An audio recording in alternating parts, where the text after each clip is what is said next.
What is happening, everybody? Mattmade here.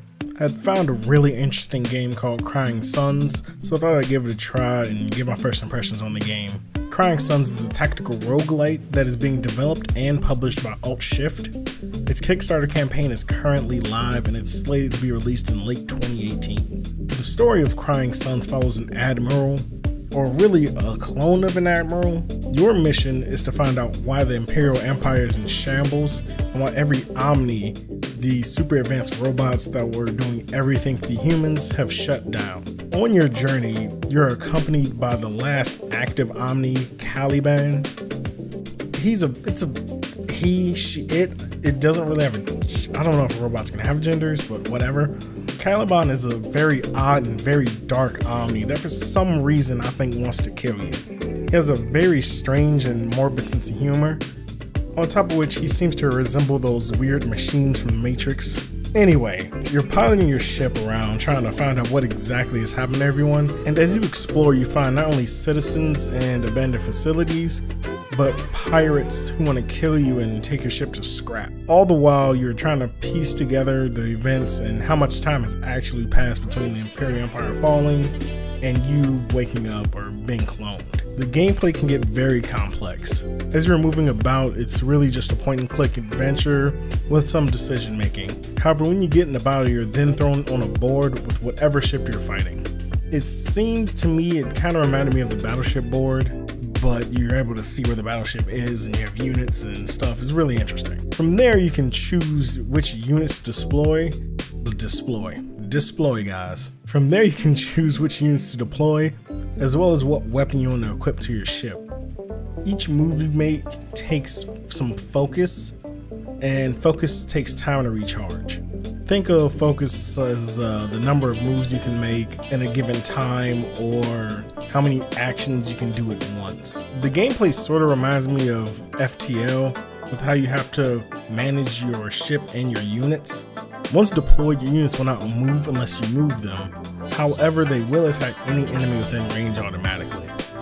Also, you can fire on either the enemy ships or the enemy units from your ship when your weapon is charged and you have enough focus. As you fight and explore, you will collect scrap that can be used to upgrade everything from the number of focus points to how many units you can deploy at once. Aside from your weapons and units, you're also able to select 2 specialists to start your journey with. These range from a scientist to a spy and a soldier. Each has their own unique advantages both inside and outside of battle. The soldier can heal your ship while in battle, and while outside of battle on expeditions, they can usually handle most hostile threats. The scientist can treat any outbreak that may occur on your ship while you're exploring the solar system and the galaxy, and while in battle, he can heal your units. Each has their own abilities, and while you can have more than one in battle with you with the proper upgrades, who you pick for other things and what decisions you make outside of battle can either save you or lead to your death. Strategy and a lot of luck come into play when going through the game.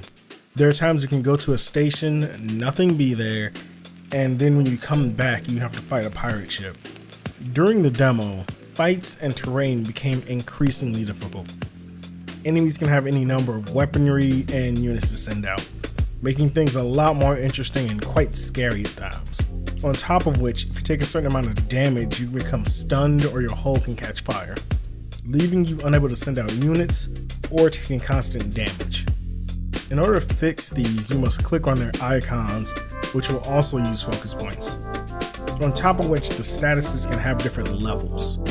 In my playthrough, the fire damage only got up to level 2, meaning that I needed to repair the damage twice before the status would go away. In this game, you are expected to die a lot, and trust me, I did. There were many things that I did not understand, or situations that I just simply was unprepared or under-equipped for. Mostly, I died to the pirate ships.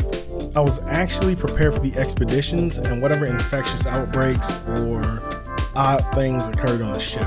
My favorite classes to pick were the soldier and the scientist, since I could either fix things quickly or be able to fend off any enemies while our troops were on the expedition. While this was a demo, there were very deep mechanics, and while things may be extremely hard at times, the struggle made things all the more interesting and fun. If you're a fan of roguelites and games like FTL, then Crying Suns is definitely a game you should check out. Their demo's over on their website and their Kickstarter is live, so if you have a chance, be sure to check out the demo. I'll put a link to their Kickstarter in the description. But with that being said, let me know what you guys think about Crying Suns. Do you like the art style? Do you find it interesting? Is it a game you're looking forward to, or did it fly under your radar? What are your thoughts on it? And don't forget, if you like weekly reviews and daily Let's Plays, consider striking that subscribe button. This is Mattmade, and I will see you guys next time.